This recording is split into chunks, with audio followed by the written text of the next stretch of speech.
राक्षस बड़ी बड़ी छलांगे लगाता हुआ वापस रामू के गांव की दिशा में दौड़ने लगा। उसकी आहट से पूरा जंगल थर्रा रहा था और शाम का आसमान और भी काला और डरावना होता जा रहा था।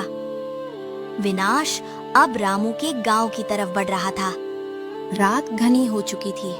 रामू के घर में परी के घाव धीरे धीरे भर रहे थे, लेकिन वो अभी भी उठने की स्थिति में नहीं थी। तभी अचानक जमीन में एक हल्की सी कंपन महसूस हुई।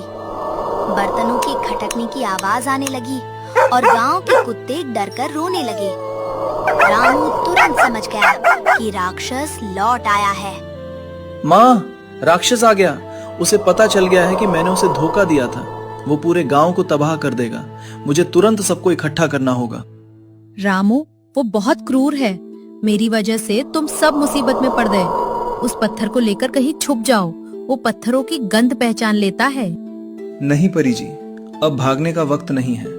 अगर मैं भागा तो वो गुस्से में मेरे पूरे गांव को मार डालेगा। मैं अपने लोगों को अकेला नहीं छोड़ सकता। माँ, तुम परी जी का ख्याल रखना। मैं चौपाल की तरफ जा रहा हूँ। रामू भागता हुआ गांव के बीचों बीच बने चौपाल पर पहुंचा, जहां गांव के मुखिया और कुछ लोग अलाव जलाकर बैठे बातें कर रहे थे। रामू को हाफते हुए देखकर सब हैरान रह गए। अरे रामू, क्या हुआ बेटा?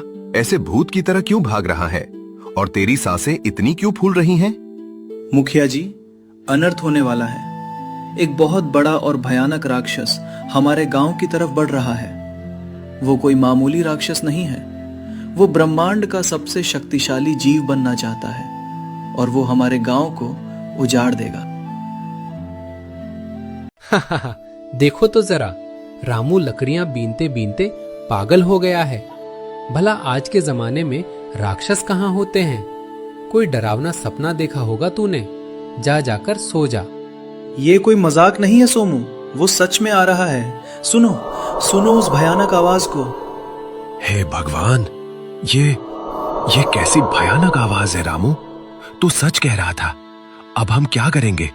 हम उस दैत्य से कैसे लड़ेंगे? डरिए मत मुखिया जी। अगर हम डर गए तो वो हमें कुचल देगा। हमें एकजुट होना होगा। हमारे पास कुल्हाड़ी, भाले और मशाले हैं। हमें अपनी धरती और अपने परिवार की रक्षा के लिए लड़ना होगा। राक्षस ने जैसे ही गांव में अपना पहला कदम रखा, वहां अफरा तफरी मच गई। लोग अपने बच्चों को लेकर घरों की तरफ भागने लगे। कापो इंसानों, कापो। तुम्हारी मौत आ चुकी है। कहाँ है वो लकड़हारा लड़का रामू? और कहाँ छुपाया है उसने मेरा गुलाबी पत्थर? अगर 5 मिनट के भीतर वो पत्थर मुझे नहीं मिला तो मैं तुम्हारे इस पूरे गांव को शमशान बना दूंगा। रामू, बेटा रामू, अब क्या होगा? ये तो साक्षात काल खड़ा है। हमें बचाओ भगवान। रुक जाओ दुष्ट, चिल्लाना बंद करो। मैं यहाँ हूँ और जिस पत्थर को तुम ढूंढ रहे हो वो भी मेरे ही पास है। तो तू आ ही गया मामूली कीड़े। तेरी इतनी हिम्मत कि तूने मुझे, इस ब्रह्मांड के होने वाले सम्राट को धोखा दिया। निकाल वो गुलाबी पत्थर। अभी के अभी उसे मेरे हवाले कर, वरना मैं तुझे पैर के नीचे कुचल दूंगा। ये रहा तुम्हारा पत्थर, लेकिन मैं इसे तुम्हें कभी नहीं दूंगा। तुम इस पत्थर की शक्ति से पूरी दुनिया को गुलाम बनाना चाहते हो। मैं ऐसा कभी नहीं होने दूंगा। वो रहा मेरा तीसरा पत्थर। बस यही एक कमी थी। ला, दे इसे मुझे। गांव वालों, वार करो। ये कोई अजय जीव नहीं है। इसे भी दर्द होता है। अपने घरों को बचाने के लिए आगे बढ़ो। रामू भाई, हम तुम्हारे साथ हैं। इस राक्षस को हम अपने गांव की धरती पर पैर नहीं रखने देंगे। मारो भाइयों।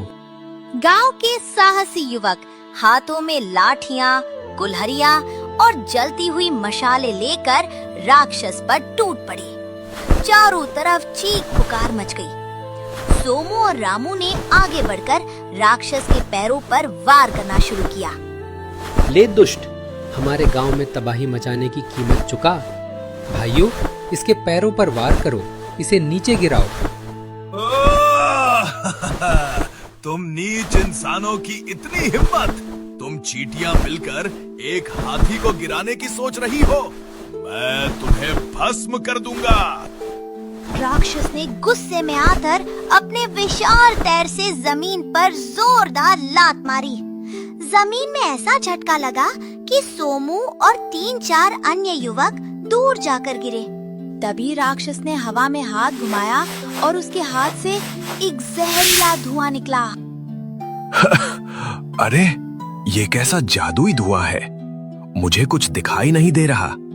रामू, बेटा संभल कर, वह राक्षस कोई माया जाल रच रहा है। भाइयों, पीछे मत हटना। अपनी आंखें और मुंह कपड़े से ढक लो। वो अपने 2 पत्थरों की शक्ति का इस्तेमाल कर रहा है। हमें घबराना नहीं है। बेवकूफ इंसानों, मेरे पास 2 जादुई पत्थरों की शक्ति पहले से है। तुम मेरी इस मायावी शक्ति का सामना नहीं कर सकते। अब देखो मेरा असली रूप। अब तेरा क्या होगा रामू? तेरे सारे रक्षक जमीन पर पड़े दर्द से तड़प रहे हैं। अब चुपचाप वो गुलाबी पत्थर मुझे सौंप दे, वरना तेरी मौत बहुत दर्दनाक होगी। रामू ने डर के मारे अपनी आंखें बंद कर ली थी, लेकिन जैसे ही राक्षस की उंगलियां रामू के कुर्ते को छूने वाली थी, आसमान से अचानक सफेद और सुनहरी जादुई रोशनी की एक तेज बौछार हुई। वो रोशनी सीधे राक्षस के हाथ पर आकर लगी। ये रोशनी कैसी? मेरे हाथ जल रहे हैं। कौन है ये? रुक जाओ दुष्ट, तुम एक मासूम इंसान और इस पवित्र गांव पर अत्याचार नहीं कर सकते। तुम्हारी लड़ाई मुझसे थी, इनसे नहीं। रामू ने आंखें खोली तो देखा कि परी उसके सामने ढाल बनकर खड़ी थी। जड़ी बूटियों के असर से परी के घाव थोड़े ठीक हो गए थे और वो अपनी बची कुची जादुई शक्ति के साथ लड़ने आ गई थी। परी जी, आप यहाँ क्यों आई? आप अभी पूरी तरह ठीक नहीं हुई हैं। आपकी जान को खतरा है। रामू, तुमने मेरे लिए और इस पत्थर के लिए अपनी और पूरे गांव की जान दांव पर लगा दी। मैं तुम्हें मरते हुए नहीं देख सकती थी। तुम तुरंत पीछे हटो। तो घायल परी खुद मौत के मुंह में चलकर आ गई। तू बहुत कमजोर हो चुकी है परी। तेरी ये टूटी फूटी जादुई शक्तियाँ मेरा कुछ नहीं बिगाड़ सकती। राक्षस ने अपनी पूरी ताकत से परी पर हमला कर दिया। परी ने अपनी जादुई छड़ी से एक सुरक्षा कवच बनाया। दोनों के बीच जादुई शक्तियों का घमासान मुकाबला शुरू हो गया। लेकिन जैसा कि राक्षस ने कहा था, परी बहुत कमजोर थी। कुछ ही पलों में राक्षस के एक भारी जादुई बार ने परी के सुरक्षा कवच को तोड़ दिया और परी दूर जा गिरी। परी के गिरते ही रामू की जेब से वो गुलाबी पत्थर छिटक कर दूर जमीन पर जा गिरा। पत्थर कपड़े से बाहर निकल आया और रात के अंधेरे में जगमगाने लगा। राक्षस की नजर तुरंत उस पर पड़ी। मिल गया, आखिरकार मेरा गुलाबी पत्थर मुझे मिल गया। अब मुझे कोई नहीं रोक सकता।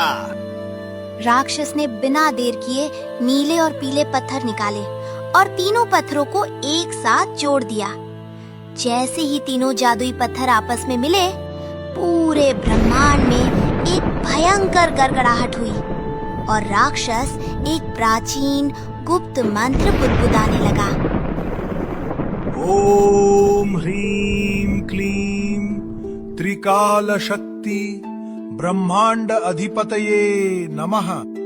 राक्षस का मंत्र जैसे ही समाप्त हुआ, तीनों पत्थर नीला, पीला और गुलाबी आपस में एक अटूट जादुई चक्र की तरह जुड़ गए। आसमान में बिजली कड़कने लगी और हवाएं चक्रवात का रूप ले चुकी थी। राक्षस का शरीर धीरे धीरे और विशाल होने लगा। उसकी चमड़ी पत्थर की तरह सख्त हो गई और उसकी आंखों से लाल विनाशकारी किरणें निकलने लगी।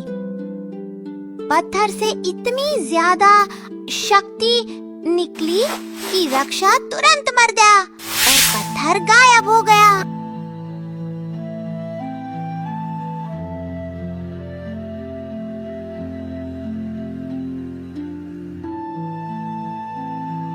राक्षस ने अपनी नई शक्ति का प्रदर्शन करने के लिए